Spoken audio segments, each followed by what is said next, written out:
საქართველოს ყველა უწყებაში პირველად ყოველწლიური ფინანსური აუდიტი განხორციელდება. უპრეცედენტო პროექტის ინიციატორი კონტროლის პალატაა. კონტროლის პალატის თავმჯდომარემ ლევან ბეჟაშვილმა აუდიტის საერთაშორისო სტანდარტების დანერგვის პროექტის პრეზენტაცია გამართა. ღონისძიებას პარლამენტის დროებითი კომისიის წევრები დაესწრნენ, რომლებმაც კონტროლის პალატის საქმიანობა უნდა შეისწავლონ. ახალი ინიციატივის მიხედვით ბიუჯეტის 80% გაკონტროლდება. ლევანდელ წელს პირველად ახდენს კონტროლის პალატა თავის საქმიანობის ისტორიაში ბიუჯეტის 80%-ის ფინანსურ აუდიტს.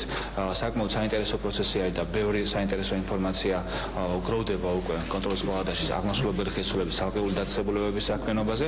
ამიტომ ჩვენ ვფიქრობთ, რომ მნიშვნელოვანი არის ჩვენს კოლეგებს პარლამენტში, პარლამენტის წევრებს ჰქონდეთ ნათელი ინფორმაცია. ყოველწლიურად მოხდება უკვე ყველა სამინისტროს შემოწმება, როგორც იყო ნათქვამი, დაახლოებით მთლიანი ბიუჯეტის 80% იქნება ყოველწლიურად გაკონტროლებული ნებისმიერ სამინისტროში და ეს უკვე წლის ბოლოს, ანუ საბიუჯეტო წლის ბოლოს მოგვცემს უკვე მთლიანი ხარჯების შედარების საშუალებას.